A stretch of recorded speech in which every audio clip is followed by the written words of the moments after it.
হরে কৃষ্ণ সুধী ভক্তবৃন্দ, আগামী 10ই অগ্রহায়ণ 26শে নভেম্বর মঙ্গলবার অঘ্রাণ মাসের কৃষ্ণপক্ষের উৎপন্না একাদশী ব্রত। আজকের এই ভিডিওতে আলোচনা করব একাদশী ব্রত মাহাত্ম্য, সঠিক সময়, তাছাড়াও একটি রাজকীয় গল্প তোমাদের কাছে তুলে ধরব। এই মাসে পবিত্রভাবে শ্রীকৃষ্ণের রূপগুণাদি শ্রবণ কীর্তনে দিন যাপন করলে তার আর পুনর্জন্ম হয় না। এই মাসে বহু ফলমূল, ফুল, কর্পূর ও চন্দন দিয়ে শ্রীহরির পূজা করা কর্তব্য। সমস্ত তীর্থ ভ্রমণ করলে যে পুণ্য সঞ্চয় হয়, এই একাদশীতে শ্রীকৃষ্ণ পাদপদ্মে অর্ঘ্য প্রদানে তার কোটি গুণ স্বীকৃতি লাভ পাওয়া যায়। শ্রবণ, কীর্তন, স্মরণ, বন্দনা, ভক্তির সাথে তুলসীর সেবার জন্য যারা বীজ রোপণ করেন তারা মুক্তিলাভ করে বৈকুণ্ঠবাসী হন। হে নারদ, সহস্র সুগন্ধি পুষ্পে, দেবতার অর্চনে বা সহস্র যজ্ঞদানে যে ফল লাভ হয়, এই মাসে শ্রী হরিবাসরে একটি মাত্র তুলসী পাতা ভগবানের চরণ কমলে অর্পণ করলে তার কোটি গুণ ফল লাভ পাওয়া যায়। 1431 বঙ্গাব্দে অঘ্রাণ মাসে উৎপন্না একাদশী ব্রত। এই একাদশী তিথি শুরু হবে 9ই অগ্রহায়ণ 25শে নভেম্বর সোমবার রাত 1:50 এবং একাদশী তিথি শেষ হবে 10ই অগ্রহায়ণ 26শে নভেম্বর মঙ্গলবার রাত 3:56। তবে একাদশীর উপবাস থাকবে 10ই অগ্রহায়ণ 26শে নভেম্বর মঙ্গলবার। হ্যালো বন্ধুরা, তোমাদেরকে আজকে একটি একাদশী রাজকীয় কাহিনী তোমাদের কাছে শোনাই। অনেক কাল আগেকার কথা। কোনো এক নগরীতে এক রাজা বাস করত। ওই সময়ে রাজার দেশের প্রজারা খুব সুখে শান্তিতে বসবাস করত। একাদশীর দিন রাজার দেশে কোনো প্রজা অন্ন গ্রহণ করত না, আর কেউ চালের কোনো প্রকার কেনাবেচাও করত না। সমস্ত প্রজারা ফল ভোগ আহার গ্রহণ করে থাকত। একবার ভগবান শ্রীহরি স্বয়ং রাজার পরীক্ষা নেওয়ার জন্য রাজার দরবারে এক সুন্দর স্ত্রীরূপ নিয়ে রাস্তার কাছে গাছের তলায় বসে থাকলো। যখন রাজা ওই পথ দিয়ে ঘোড়ায় গাড়িতে যেতে লাগলো, তখন রাজা ওই সুন্দরী নারীকে গাছের তলায় বসে থাকতে দেখে রথ থেকে নেমে পড়ল আর সুন্দরীকে জিজ্ঞাসা করল, হে সুন্দরী, তুমি কে? এই গাছের তলায় কেন বসে আছো? তখন ভগবান রূপী সুন্দরী মহিলা বলল, এ দুনিয়ায় আমার কেউ নেই, আমি বড় অসহায়, আমি কার কাছে সাহায্য চাইব? রাজা প্রথম থেকেই সুন্দরীর প্রতি মুগ্ধ হয়ে গিয়েছিল।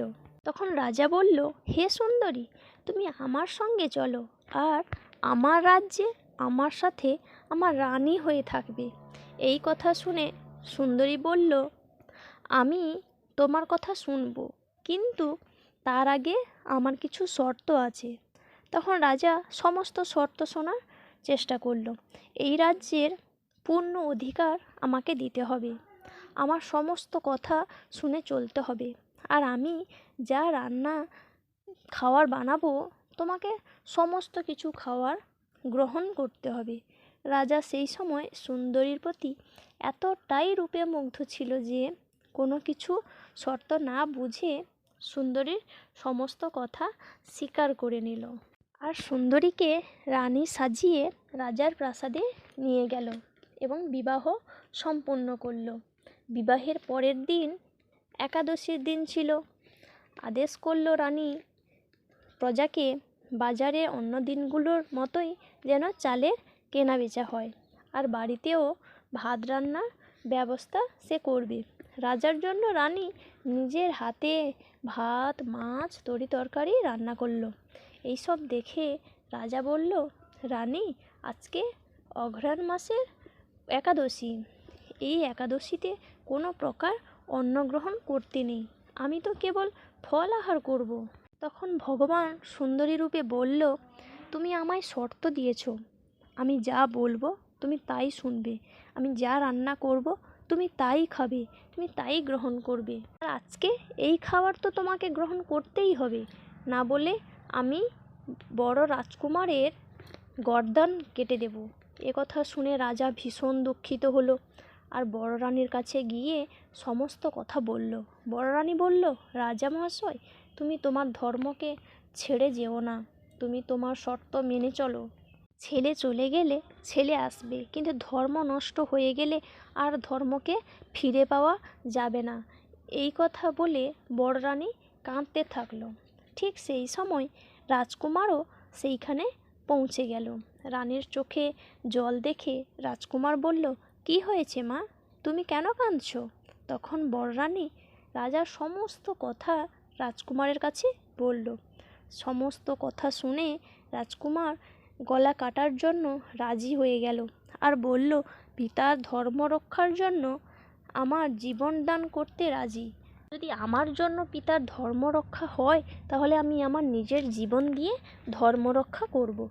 ঠিক সেই সময় ভগবান রূপী সুন্দর মহিলা স্বয়ং ভগবান বিষ্ণুর রূপে সবার সামনে প্রকট হলেন আর রাজাকে বলল, হে রাজন, তুমি এই কঠিন পরীক্ষাতে উত্তীর্ণ হয়েছ, আমি তোমার প্রতি প্রসন্ন হয়েছি, তুমি কী বর চাও বলো। তখন রাজা বলল, হে প্রভু, আমার কাছে যা কিছু আছে সবই তোমার, তাই তুমি শুধু আশীর্বাদ করো, আমি আমার রাজ্যবাসী সর্বদা তোমার পূজা করতে পারি, আর প্রত্যেকটা মানুষ যেন এই একাদশী নিষ্ঠার সাথে পালন করতে পারি। এই আশীর্বাদ প্রদান করে ভগবান সেখান থেকে নিরুদ্দেশ হয়ে গেলেন আর সেই দেশে রাজারা এবং প্রজারা সবাই সুখে শান্তিতে বসবাস করতে থাকলো। তবে বুঝতেই পেরেছ একাদশী ব্রত মাহাত্ম্য খুবই অত্যন্ত গুরুত্বপূর্ণ।